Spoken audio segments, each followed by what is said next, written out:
The people of India are looking ahead to the future with hope and optimism.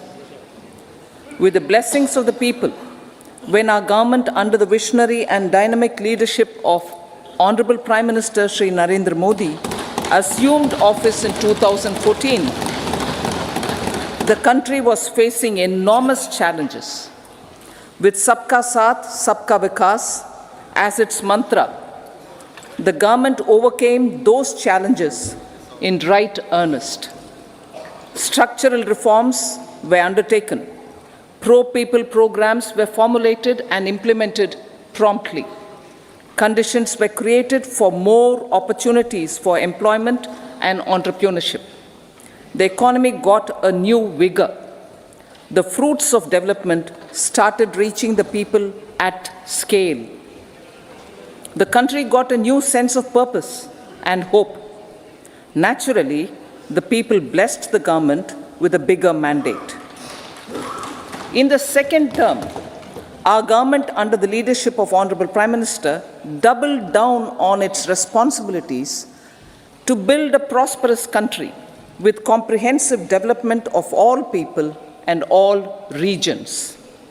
Our government strengthened its mantra to Sabka Saath, Sabka Vikas and Sabka Vishwas. Our development philosophy covered all elements of inclusivity, namely social inclusivity through coverage of all strata of the society, and geographical inclusivity through development of all regions of the country. With the whole of nation approach of Sabka Prayas, the country overcame the challenges of once in a century pandemic, took long strides towards Atmanirbhar Bharat, committed to Panch Pran, and laid solid foundations for the Amrit Kal. As a result, our young country has high aspirations, pride in its present, and hope and confidence for a bright future. We expect that our government, based on its stupendous work, will be blessed again by the people with a resounding mandate. Inclusive development and growth. Our humane and inclusive approach to development is a marked and deliberate departure from the earlier approach of provisioning up to village level. Development programs were thus provisioned. In the last 10 years, however, have targeted each and every household and individual through housing for all, Har Ghar Jal, electricity for all, cooking gas for all, bank accounts and financial services for all in record time. The worries about food have been eliminated through free ration for 80 crore people. Minimum support prices for the produce of Annadata are periodically increased appropriately. These and the provision of basic necessities have enhanced real income in the rural areas. Their economic needs could be addressed, thus spurring growth and generating jobs. Social justice. Our government is working with an approach to development that is all-round, all-pervasive, and all-inclusive. Sarvangin, Sarvasparshi, or Sarvasamaveshi. It covers all castes and people at all levels. We are working to make India a Vikasit Bharat by 2047. For achieving that goal, we need to improve people's capability and empower them. Previously, social justice was mostly a political slogan. For our government, social justice is an effective and necessary governance model. The saturation approach of covering all eligible people is the true and comprehensive achievement of social justice. This is secularism in action, reduces corruption, and prevents nepotism, prevents Bhai Bhatijawad. There is transparency and assurance that benefits are delivered to all eligible people. The resources are distributed fairly. All, regardless of their social standing, get access to opportunities. We are addressing systemic inequalities that had plagued our society. We focus on outcomes and not on outlays so that the social economic transformation is achieved. As our Prime Minister firmly believes, we need to focus on 4 major castes. They are Garib, Mahilaye, Yuva, and Annadata. Their needs, their aspirations, and their welfare are our highest priority. The country progresses when they progress. All 4 require and receive government support in their quest to better their lives. Their empowerment and well-being will drive the country forward. Garib Kalyan, Desh Ka Kalyan. We believe in empowering the poor. The earlier approach of tackling poverty through entitlements had resulted in very modest outcomes. When the poor became empowered partners in the development process, government's power to assist them also increases manifold. With the pursuit of Sabka Saath, in these 10 years, the government has assisted 25 crore people to get freedom from multi-dimensional poverty. Our government's efforts are now getting synergized with energy and passion of such empowered people. This is truly elevating them from poverty. Direct benefit transfer of 34 lakh crore rupees from the government using PM Jan Dhan accounts has led to savings of 2.7 lakh crores of rupees for the government. This savings has been realized through avoidance of leakages prevalent earlier. The savings have helped in providing more funds for Garib Kalyan. PM Swanidhi has provided credit assistance to 78 lakh street vendors. From that total of 78 lakh street vendors, 2.3 lakh have received credit for the 3rd time. PM Janman Yojana reaches out to the particularly vulnerable tribal groups who have remained outside the realm of development so far. PM Vishwakarma Yojana provides end-to-end support to artisans and craftspeople engaged in 18 trades. The schemes for empowerment of Divyangs and transgender persons reflect firm resolve of our government to leave no one behind. Welfare of Annadata. Farmers are our Annadata. Every year under PM Kisan Samman Yojana, direct financial assistance is provided to 11.8 crore farmers, including marginal and small farmers. Crop insurance is given to 4 crore farmers under PM Fasal Bima Yojana. These, besides several other programs, are assisting Annadata in producing food for the country and for the world. Electronic National Agricultural Market has integrated 1,361 mandis and is providing services to 1.8 crore farmers with trading volume of 3 lakh crores of rupees. The sector is poised for inclusive, balanced, higher growth and productivity.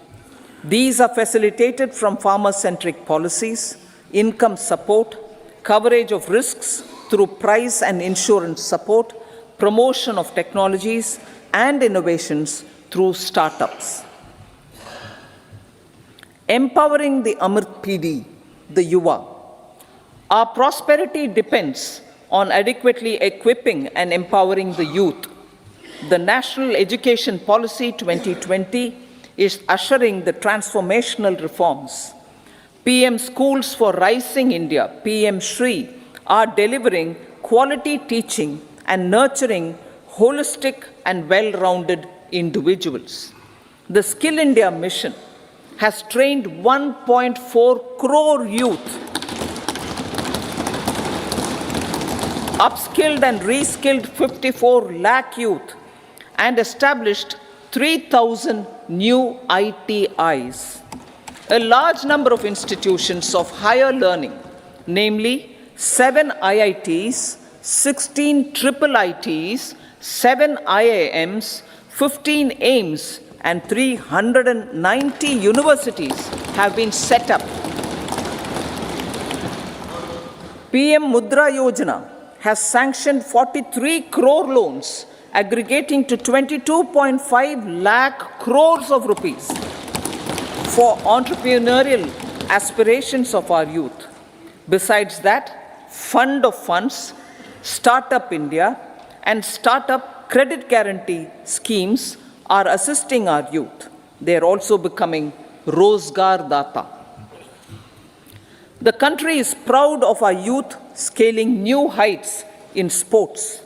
The highest ever medal tally in Asian Games and Asian Para Games in 2023 reflects a high confidence level.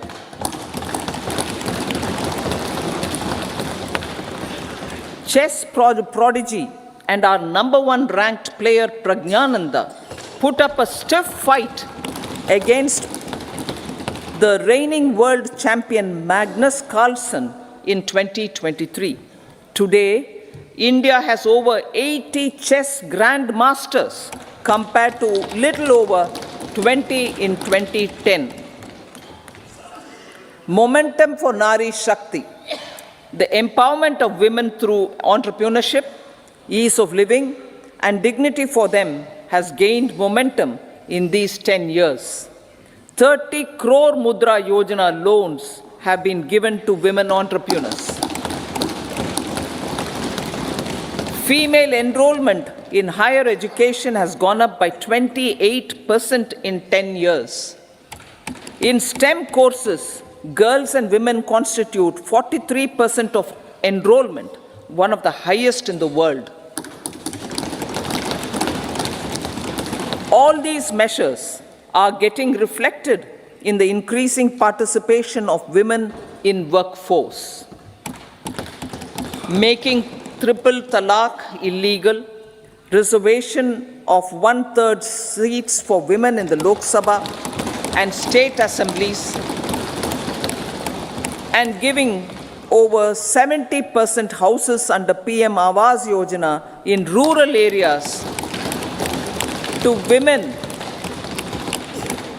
and giving over 70% houses under PM Awas Yojana in rural areas to women as sole or joint owners have enhanced their dignity. Exemplary track record of governance, development, and performance.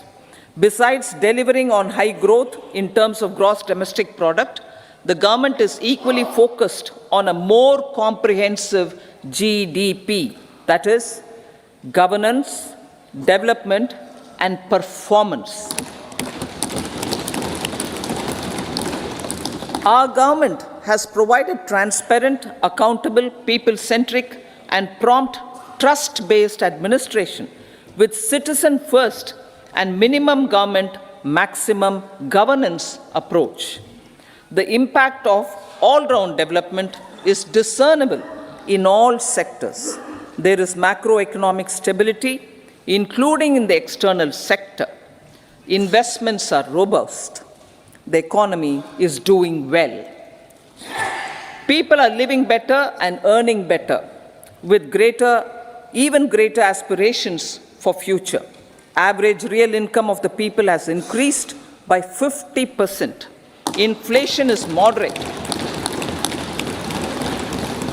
People are getting empowered, equipped, and enabled to pursue their aspirations. There is effective and timely delivery of programs and of large projects. Economic management. The multi-pronged economic management over the past 10 years has complemented people-centric, inclusive development. Following are some of the major elements. 1. All forms of infrastructure, physical, digital, or social, are being built in record time.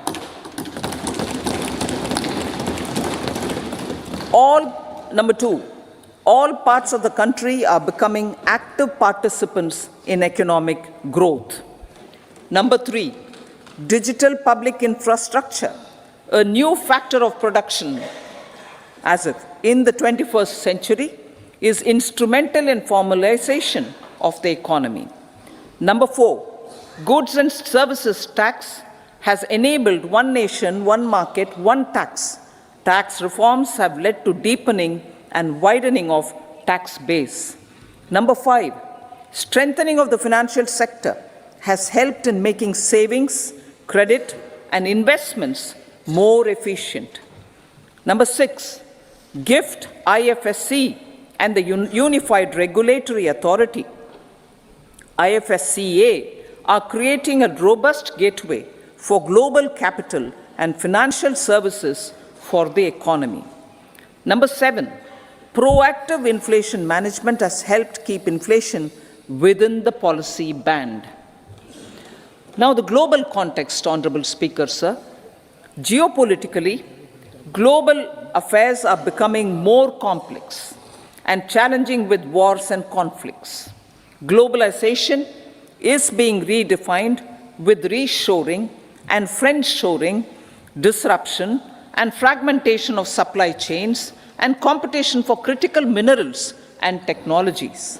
A new world order is emerging after the COVID pandemic. India assumed the G20 presidency during very difficult times for the world. The global economy was going through high inflation, high interest rates, low growth, very high public debt, low trade growth, and climate changes. The pandemic has led to a crisis of food, fertilizer, fuel, and finances for the world, while India successfully navigated its way. The country showed the way forward and built consensus on solutions for those global problems. The recently announced India-Middle East-Europe economic corridor is a strategic and economic game changer for India and others. In the words of Honorable Prime Minister, the corridor, and I quote, will become the basis of world trade for hundreds of years to come, and history will remember that this corridor was initiated on Indian soil, unquote. Vision for Vikasit Bharat. Our vision for Vikasit Bharat is that of prosperous Bharat in harmony with nature, with modern infrastructure, and providing opportunities for all citizens and all regions to reach their potential. With confidence arising from strong and exemplary track record of performance and progress, earning Sabka Vishwas, the next 5 years will be years of unprecedented development and golden moments to realize the dream of developed India by 2047. The trinity of demography, democracy, and diversity backed by Sabka Prayas has the potential to fulfill aspirations of every Indian. As Honorable Prime Minister in his Independence Day address to the nation mentioned, I quote, "There is no dearth of opportunities. as many opportunities as we want. The country is capable of creating more opportunities. Sky is the limit, unquote. Strategy for Amrit Kal. Our government will adopt economic policies that foster and sustain growth, facilitate inclusive and sustainable development, improve productivity, create opportunities for all, help them enhance their capabilities, and contribute to generation of resources to power investments and fulfill aspirations. Guided by the principle, reform, perform, and transform, the government will take up next generation reforms and build consensus with the states and stakeholders for effective implementation. It is an important policy priority for our government to ensure timely and adequate finances, relevant technologies, and appropriate training for the micro, small, and medium enterprises, MSMEs, to grow and also compete globally. Orienting the regulatory environment to facilitate their growth will be an important element of this policy mix. Aligning with the Panchamrit goals, our government will facilitate sustaining high and more resource-efficient economic growth. This will work towards energy security in terms of availability, accessibility, and affordability. For meeting the investment needs, our government will prepare the financial sector in terms of size, capacity, skills, and regulatory framework. Aspirational Districts Program. Our government stands ready to assist the states in faster development of aspirational districts and blocks, including generation of ample economic opportunities. Development of the East. Our government will pay utmost attention to make the eastern region and its people a powerful driver of India's growth.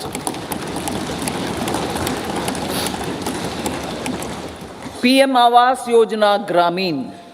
Despite the challenges due to COVID, implementation of PM Awas Yojana Gramin continued, and we are close to achieving the target of 3 crore houses.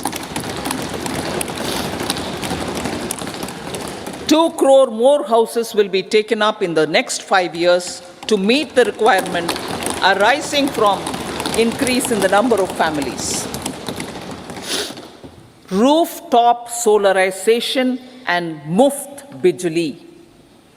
Through rooftop solarization, 1 crore households will be enabled to obtain up to 300 units free electricity every month.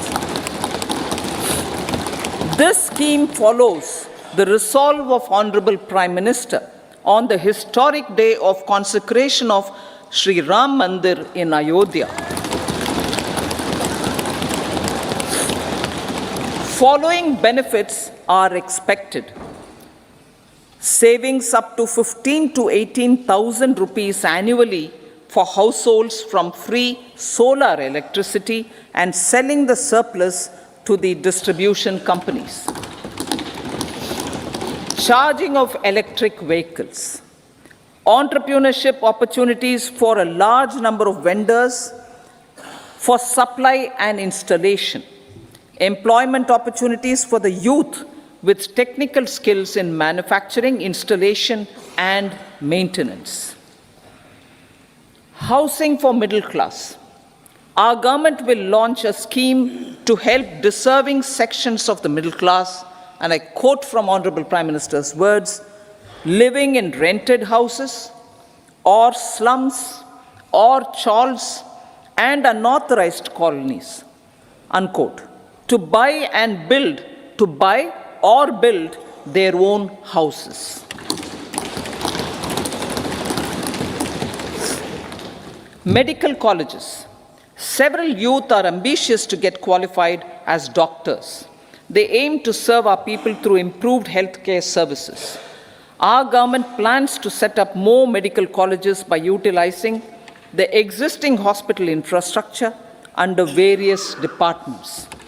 A committee for this purpose will be set up to examine the issues and make relevant recommendations. Cervical cancer vaccination. Our government will encourage vaccination for girls in the age group of 9 to 14 years for prevention of cervical cancer. Maternal and child health care. Various schemes for maternal and child care will be brought under one comprehensive program for synergy in implementation. Upgradation of Anganwadi centers under Saksham Anganwadi and Poshan 2.0 will be expedited for improved nutrition delivery, early childhood care and development. The newly designed U-Win platform for managing immunization and intensified efforts of Mission Indradhanush will be rolled out expeditiously throughout the country. Ayushman Bharat. Healthcare cover under Ayushman Bharat scheme will be extended to all ASHA workers, to all Anganwadi workers and helpers. Agriculture and food processing. The efforts of value addition in agriculture sector and boosting farmers' incomes will be stepped up. Pradhan Mantri Kisan Sampada Yojana has benefited 38 lakh farmers and generated 10 lakh employment. Pradhan Mantri Formalization of Micro Food Processing Enterprises Yojana has assisted 2.4 lakh SHGs and 60,000 individuals with credit linkages. Other schemes are complementing the efforts for reducing post-harvest losses and improving productivity and incomes. For ensuring faster growth of the sector, our government will further promote private and public investment in post-harvest activities, including aggregation, modern storage, efficient supply chains, primary and secondary processing and marketing and branding. Nano DAP. After the successful adoption of nano urea, application of nano DAP on various crops will be expanded in all agroclimatic zones. Atmanirbhar Oil Seeds Abhiyan. Building on the initiative announced in 2022, a strategy will be formulated to achieve Atmanirbharta for oil seeds such as mustard, groundnut, sesame, soya bean, and sunflower. This will cover research for high-yielding varieties, widespread adoption of modern farming techniques, market linkages, procurement, value addition, and crop insurance. Dairy development. A comprehensive program for supporting dairy farmers will be formulated. Efforts are already on to control foot and mouth disease. India is the world's largest milk producer with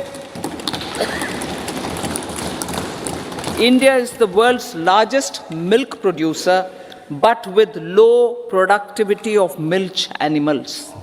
The program will be built on the success of existing schemes such as Rashtriya Gokul Mission, National Livestock Mission, and infrastructure development funds for dairy processing and animal husbandry. Matsya Sampada. It was our government which set up a separate department for fisheries, realizing the importance of assisting fishermen. This has resulted in doubling of both inland and aquaculture production. Seafood exports since 2013-14 has also doubled. Implementation of Pradhan Mantri Matsya Sampada Yojana will be stepped up to 1. enhance aquaculture productivity from existing 3 to 5 tons per hectare. 2. Double exports to 1 lakh crore rupees. And 3. Generate 55 lakh employment opportunities in the near future. 5 integrated aqua parks will also be set up. Lakpati Didi.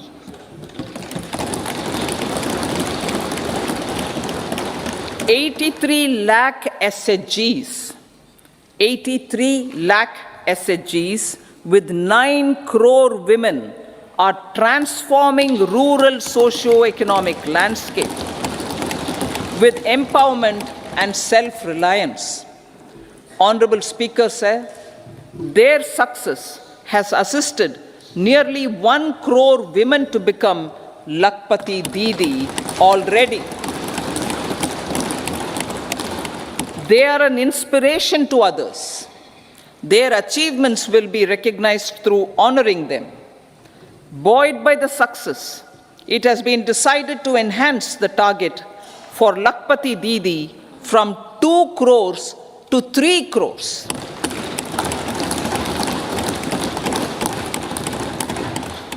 Technological changes, new age technologies, and data are changing the lives of people and businesses. They are also enabling new economic opportunities and facilitating provision of high-quality services at affordable prices for all, including those at the bottom of the pyramid. Opportunities for India at the global level are expanding. India is showing solutions through innovation and entrepreneurship of its people. Research and innovation for catalyzing growth, employment, and development. Prime Minister Shastri, Prime Minister Lal Bahadur Shastri gave the slogan of Jai Jawan, Jai Kisan. Prime Minister Vajpayee, Atal Bihari Vajpayee ji, made that Jai Jawan, Jai Kisan, Jai Vigyan. Prime Minister Modi has furthered that to Jai Jawan, Jai Kisan, Jai Vigyan, and Jai Anusandhan, as innovation is the foundation of development. For our tech-savvy youth, this will be a golden era. A corpus of 1 lakh crore rupees will be established with 50-year interest-free loan provided. The corpus will provide long-term financing or refinancing with long tenors and low and or nil. I repeat that sentence. The corpus will provide long-term financing or refinancing with long tenors and low or nil interest rates. This will encourage the private sector to scale up research and innovation significantly in sunrise domains. We need to have programs that combine the powers of our youth and technology. A new scheme will be launched for strengthening deep tech technologies for defense purposes and expediting Atmanirbharta. Infrastructure development. Building on the massive tripling of the capital expenditure outlay in the past 4 years, resulting in huge multiplier impact on economic growth and employment creation, the outlay for the next year is being increased by 11.1% to 11,111 crore rupees. This would be 3.4% of our GDP. Railways. 3 major railway corridor programs will be implemented. These are energy, mineral, and cement corridor. Number 2, port connectivity corridors.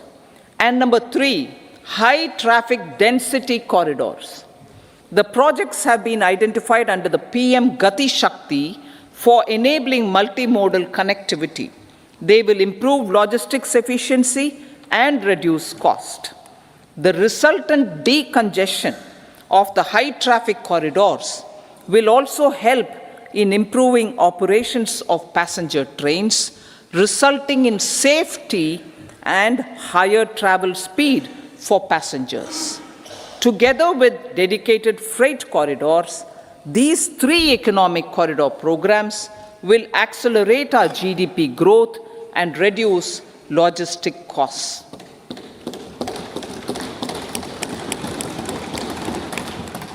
"40,000 normal rail bogies will be converted to Vande Bharat standards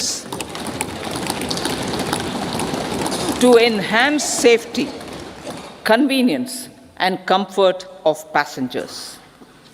Aviation sector. The aviation sector has been galvanized in the past 10 years. Number of airports have doubled to 149. Rollout of air connectivity to Tier 2 and Tier 3 cities under UDAN scheme has been widespread. 517 new routes are carrying 1.3 crore passengers. Indian carriers have proactively placed orders for over 1,000 new aircrafts. Expansion of existing airports and development of new airports will continue expeditiously. Metro and Namo Bharat. We have a fast expanding middle class and rapid urbanization is taking place. Metro rail and Namo Bharat can be the catalyst for the required urban transformation. Expansion of these systems will be supported in large cities focusing on transit-oriented development. Green energy. Towards meeting our commitment for net zero by 2070, the following measures will be taken. Viability gap funding will be provided for harnessing offshore wind energy potential for initial capacity of 1 gigawatt. Coal gasification and liquefaction capacity of 100 metric tons will be set up by 2030. This will also help in reducing imports of natural gas, methanol, and ammonia. Phased mandatory blending of compressed biogas in compressed natural gas for transport and piped natural gas for domestic purposes will be mandated. Financial assistance will be provided for procurement of biomass aggregation machinery to support collection. Electric vehicle ecosystem. Our government will expand this and strengthen the e-vehicle ecosystem by supporting manufacturing and charging infrastructure. Greater adoption of e-buses for public transport networks will be encouraged through payment security mechanism. Biomanufacturing and biofoundry. For promoting green growth, a new scheme of biomanufacturing and biofoundry will be launched. This will provide environment-friendly alternatives such as biodegradable polymers, bioplastics, biopharmaceuticals, and bioagri inputs. This scheme will also help in transforming today's consumptive manufacturing paradigm to the one based on regenerative principles. Blue Economy 2.0. For promoting climate resilient activities for Blue Economy 2.0, a scheme for restoration and adaptation measures and coastal aquaculture and mariculture with integrated and multi-sectoral approach will be launched. Comprehensive development of tourist centers. The success of organizing G20 meetings in 60 places presented diversity of India to global audience. Our economic strength has made the country an attractive destination for business and conference tourism. Our middle class also now aspires to travel and explore. Tourism, including spiritual tourism, has tremendous opportunities for local entrepreneurship. States will be encouraged to take up comprehensive development of iconic tourist centers, branding and marketing them at global scale. A framework for rating of the centers based on quality of facilities and services will be established. Long-term interest-free loans will be provided to states for financing such development on matching basis. To address the emerging fervor for domestic tourism, Honorable Speaker, sir, projects for port connectivity, tourism infrastructure, and amenities will be taken up on our islands, including Lakshadweep. This will help in generating employment also. Promoting investments. The FDI inflow during 2014 to 23 was $596 billion US, marking a golden era. That is twice the inflow during 2005 to 14. For encouraging sustained foreign investment, we are negotiating bilateral investment treaties with our foreign partners in the spirit of First Develop India. FDI is First Develop India. Reforms in the states for Vikasit Bharat. Many growth and development enabling reforms are needed in the states for realizing the vision of Vikasit Bharat. A provision of 75,000 crore rupees as 50-year interest-free loan is proposed this year to support those milestone-linked reforms by the state governments. Societal changes.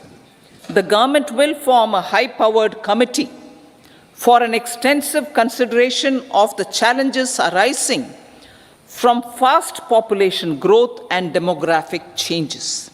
The committee will be mandated to make recommendations for addressing these challenges comprehensively in relation to the goal of Vikasit Bharat. Amrit Kal as Kartavya Kal.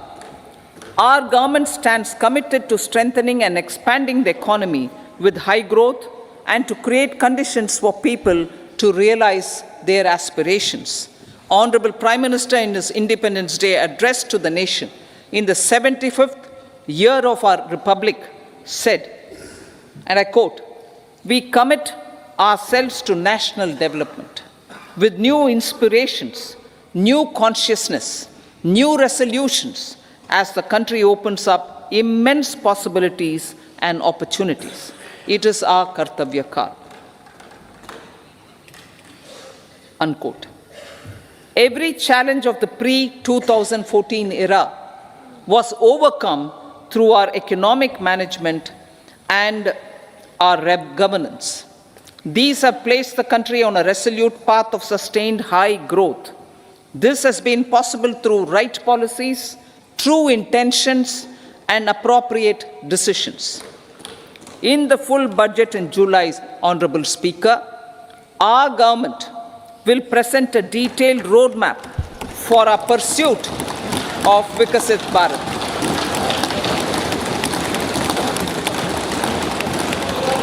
Revised estimates. Revised estimates of 2023-24. The revised estimate of the total receipts other than borrowings is 27.56 lakh crores of rupees, of which the tax receipts are 23.24 lakh crore rupees. The revised estimate of total expenditure is 44.90 lakh crore rupees.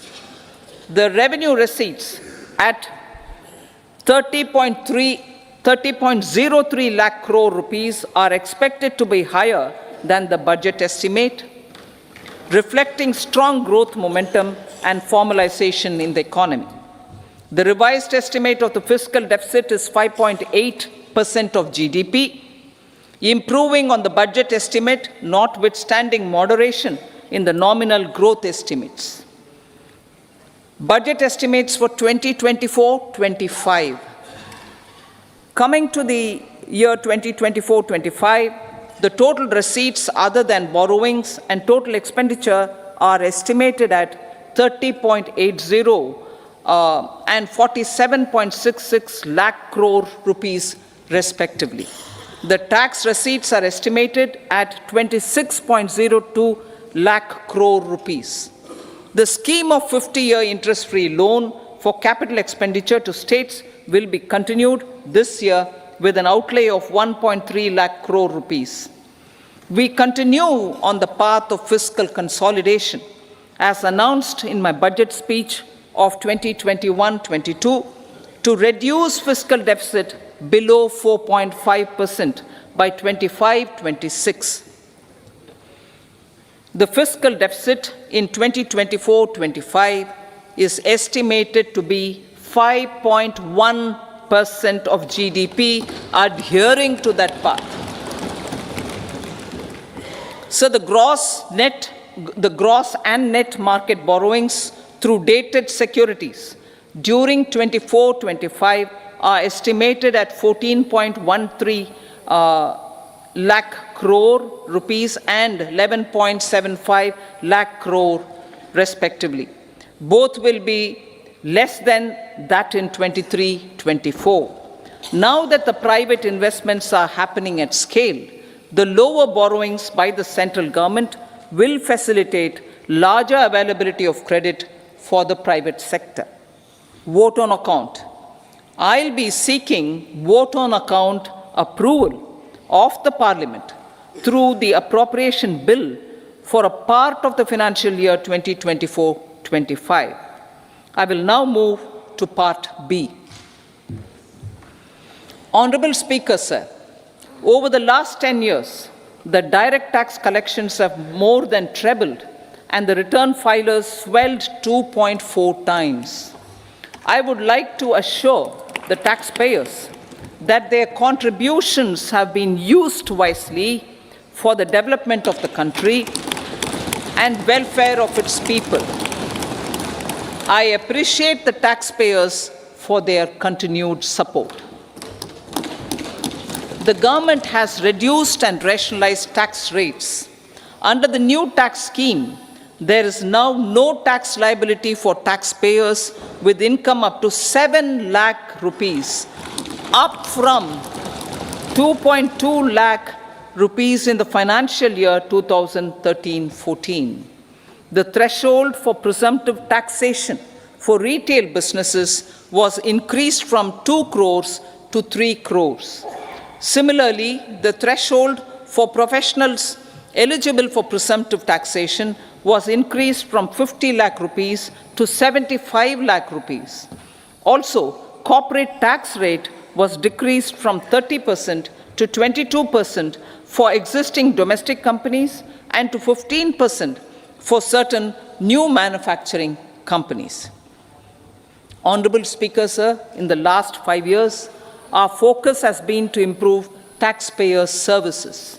The age-old jurisdiction-based assessment system was transformed with the introduction of faceless assessment and appeal, thereby imparting greater efficiency, transparency, and accountability. Introduction of updated income tax returns, a new Form 26AS, and pre-filling of tax returns have made filing of tax returns simpler and easier. Average processing time of returns has been reduced from 93 days in the year 2013-14 to a mere 10 days this year, thereby making refunds faster. Indirect taxation. By unifying the highly fragmented indirect tax regime in India, The GST has reduced the compliance burden on trade and industry. The industry has acknowledged the benefits of GST. According to a recent survey conducted by a leading consulting firm, 94% of industry leaders view the transition to GST as largely positive.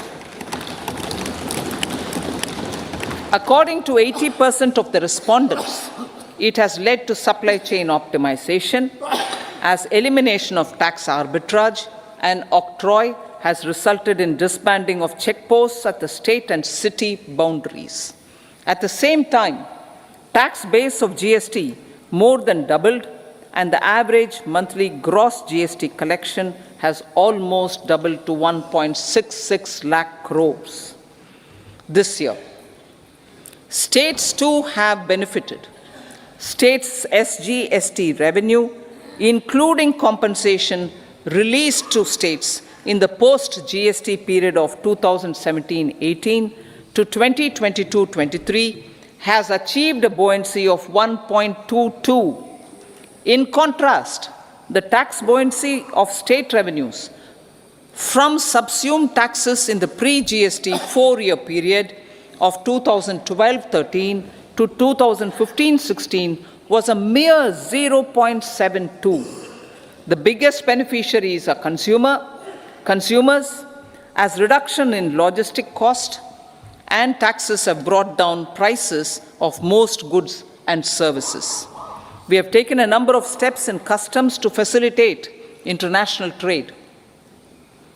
As a result, the import release time declined by 47% to 71 hours at inland container depots, by 28% to 44 hours at air cargo complexes, and by 27% to 85 hours at seaports over the last 4 years since 2019, when the national time release studies were first acted.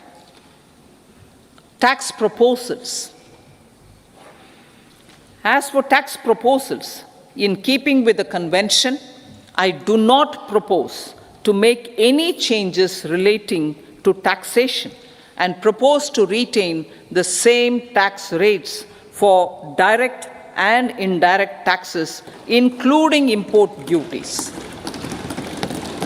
However, certain tax benefits to startups and investments made by sovereign wealth or pension funds, as also tax exemption on certain income of some IFSC units, are expiring on 31/3/2024. To provide continuity in taxation, I propose to extend the date to 31/3/2025. Moreover, in line with the government's vision to improve ease of living and ease of doing business, I wish to make an announcement to improve taxpayer services. There are a large number of petty, non-verified, non-reconciled, or disputed direct tax demands, many of them dating as far back as 1962, which continue to remain on the books, causing anxiety to honest taxpayers and hindering refunds of subsequent years. Honorable Speaker, sir, I propose to withdraw such outstanding direct tax demands up to 25,000 rupees pertaining to the period up to financial year 2009-10 and up to 10,000 rupees for financial years 2010-11 to 2014-15. This is expected to benefit about 1 crore taxpayers. 1 crore taxpayers would benefit out of this. Economy then and now. In 2014, when our government assumed the reins, the responsibility to mend the economy step by step and to put the governance systems in order was enormous. The need of the hour was to give hope to the people, to attract investments, and to build support for the much-needed reforms. The government did that successfully following a strong belief of nation first. The crisis of those years has been overcome and the economy has been put firmly on a high sustainable growth path with all-round development. It is now appropriate to look at where we were then. I repeat, it is now appropriate to look at where we were then till 2014 and where we are now, only for the purpose of drawing lessons from the mismanagement of those years. The government will lay a white paper on table of the House.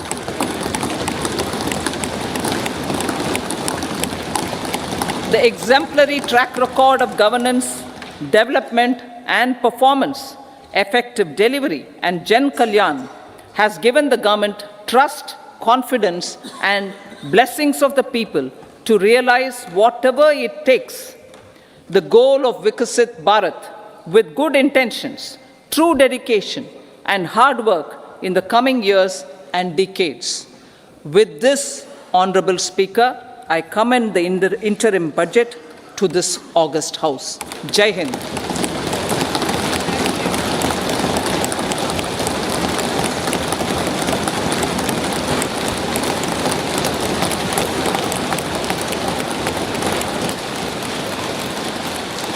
Item number 2, Srimati Nirmala Sitharaman ji.